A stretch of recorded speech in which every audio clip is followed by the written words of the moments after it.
Welcome to my program Journey to Great Business. My name is Rajiv Jaiswal and I'm a business consultant, and I have put together this series of programs called Journey to Great Business, which is going to bring you tips and simple methods of what you can do in your business to make your business great.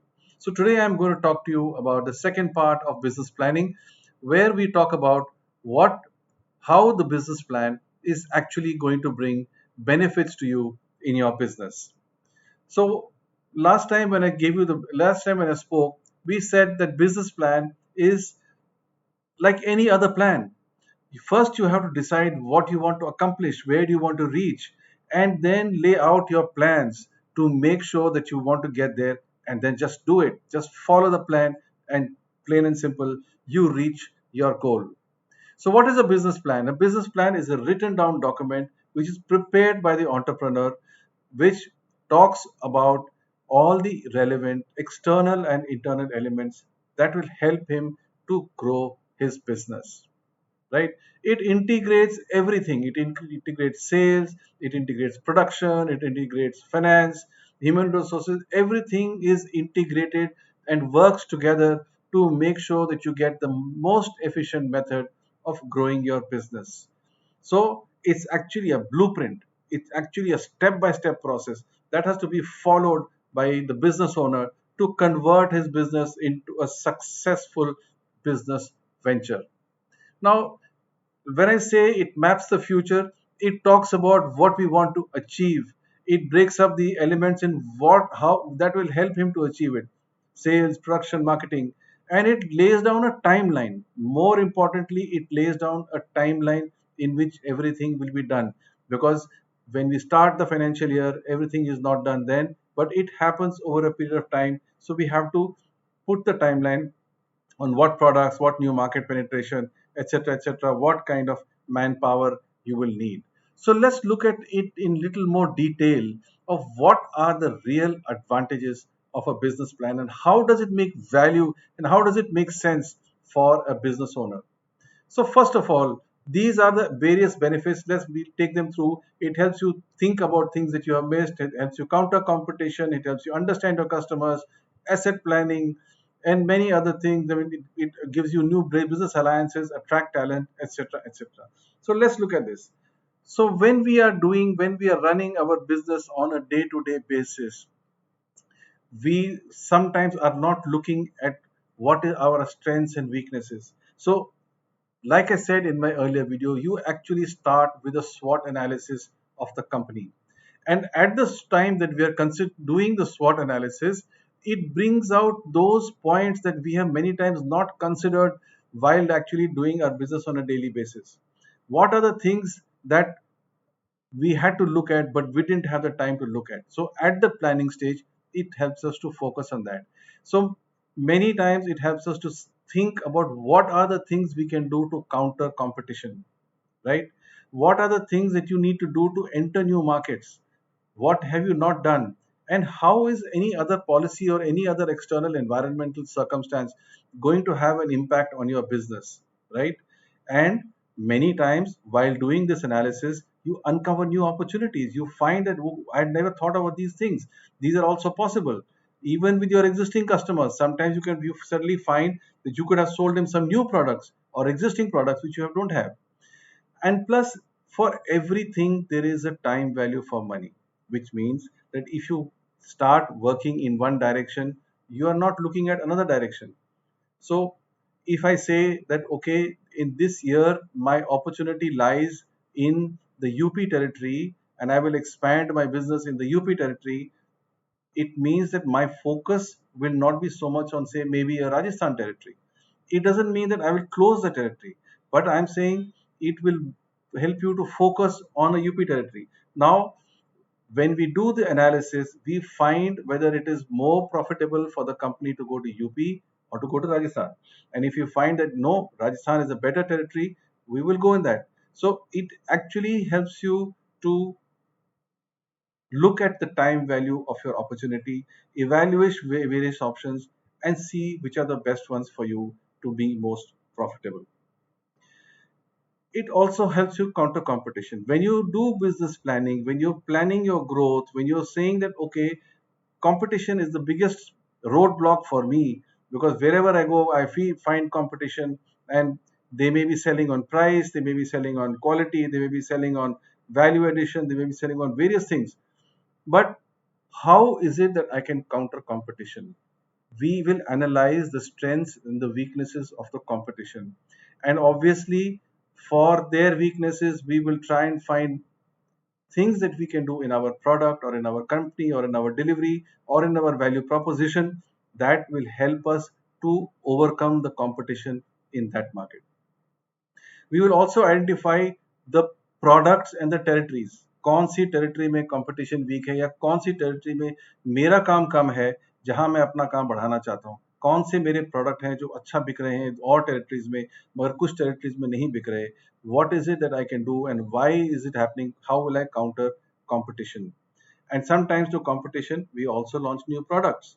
So what are the new products that I can launch which will help me to overcome my competition, right? So the business plan actually puts down, helps you to put those thoughts in a plan which then help you to execute it.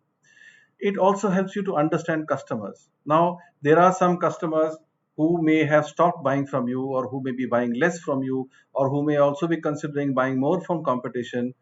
So you have to understand, why is it that the customer is buying from me? Is it because of my quick delivery, my serviceability, my quality, my price? What are the factors that we have? And how can I build on those factors? How can I make those things better? Right? और हम customer की कौन सी problem solve करते हैं, because customer does not always buy a product, customer buys a solution, customer buys how my product is solving their problems. So if we understand how my product is solving their problem, it will make it easier for me to sell more to my customer. It will help me to understand more, right? And many times the customer likes the products, likes the price, but he doesn't like the way we deal with him, right? The experience is very difficult, it's very frustrating, or it's not as per his expectation. So what is it that we can do to make that experience so good that he says, wow, this is the company that really not only solves my problem, but I have a great experience, let me go to them again and again, right? So in this way we can find what are the things we can do to understand our customers. Also, competition is also selling in some customers. Why is the customer buying from that competition? What is it good that the competition is doing over there that we are not doing, because of which we are not getting business?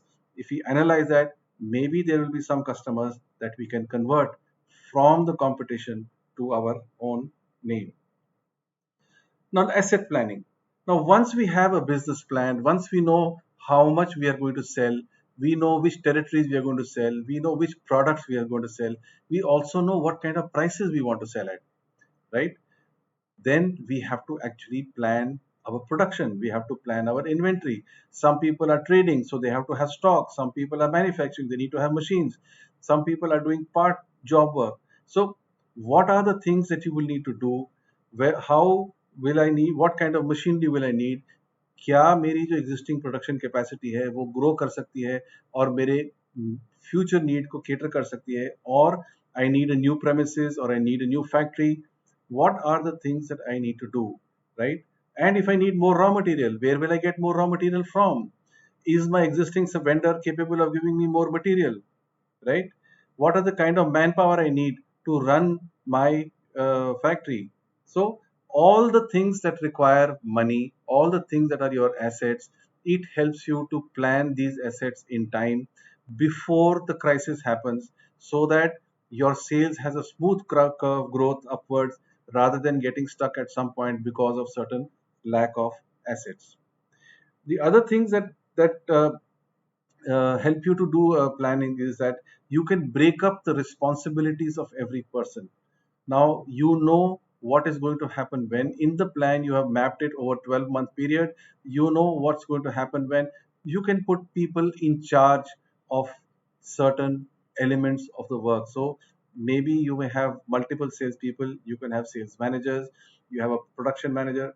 Everything doesn't have to be handled by a few people. If the work is going to expand, you might want to allocate responsibility. And the advantage of this is every team member knows what they have to do. They know that for the success of the company, what they have to do, they know, and they are clear, and they're able to do it on time. They're able to do it in a more efficient manner. And obviously, we have defined the timelines for all activities, right? Now, in a way, we are also able to review because we know who is going to do what. We know what I am supposed to do as a business owner. We know what each of and every person in my company is supposed to do. We can review their performance at a company level, at a team level, and also as an individual level, to find out those places or those people or those functions where the thing is not happening properly, so that we can provide the necessary skills, which means it could be retraining some people, it could be adding more people, it could be adding some resource over there, it could be adding some technology in terms of IT or machinery or automation or selling processes, so that our goal is achieved. Not that at the end of the year we say, oh, we were not able to achieve the goal because we did not do some activities on time. So a review and helping to keep the team accountable to the tasks that we have laid down in the business plan is a great way to make sure that you reach your goal. And now, since we have done our asset planning, we have know our sales, we know our manpower requirement, we know all the other requirements.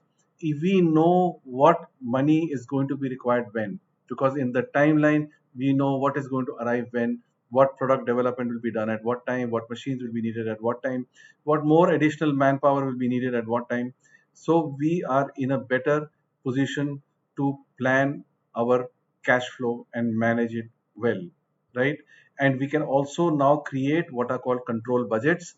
These control budgets tell us that, okay, I was going to spend, let's say, 5 lakhs rupees on my factory expansion, but my factory expansion has taken me 6 lakhs rupees. So the control budget will tell me that I'm deviating from my plan or I'm deviating from the budgets.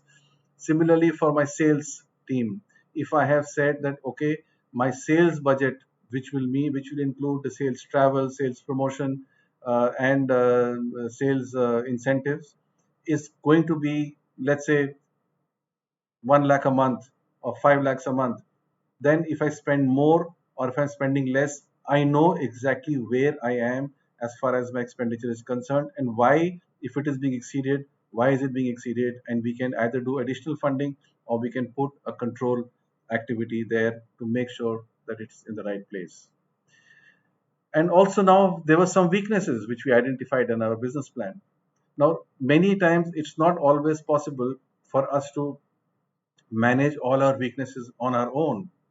So, for example, like this is an example which I gave earlier also, that if today the food outlets are using people like Zomato and Swiggy for the delivery, why are they doing that?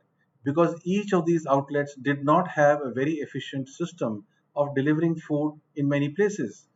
They first of all, they could not keep the right people. They did not have the right methods of delivery. They did not were not able to deliver on time. So many times they did not take orders, or if they took orders, they were not able to deliver them, and they had unsatisfied customers. But by creating an alliance with people like Swiggy and Zomato, all the food outlets are able to sell more. So they have overcome their weakness by getting into a new business alliance. So it's always better to see, if I cannot reduce my weakness internally myself, what business alliance I can get into. And the business plan allows me to define that these are the areas in which I need business alliances. And then I can actually go out and look for those business alliances. And if it was not in a business plan, it would somewhere be in the back of the mind and may get done and may not get done. The most important part, or a very important part of business planning, is attracting new talent. When we hire a new person, right, we can show the person that, look, this company has a great vision, right?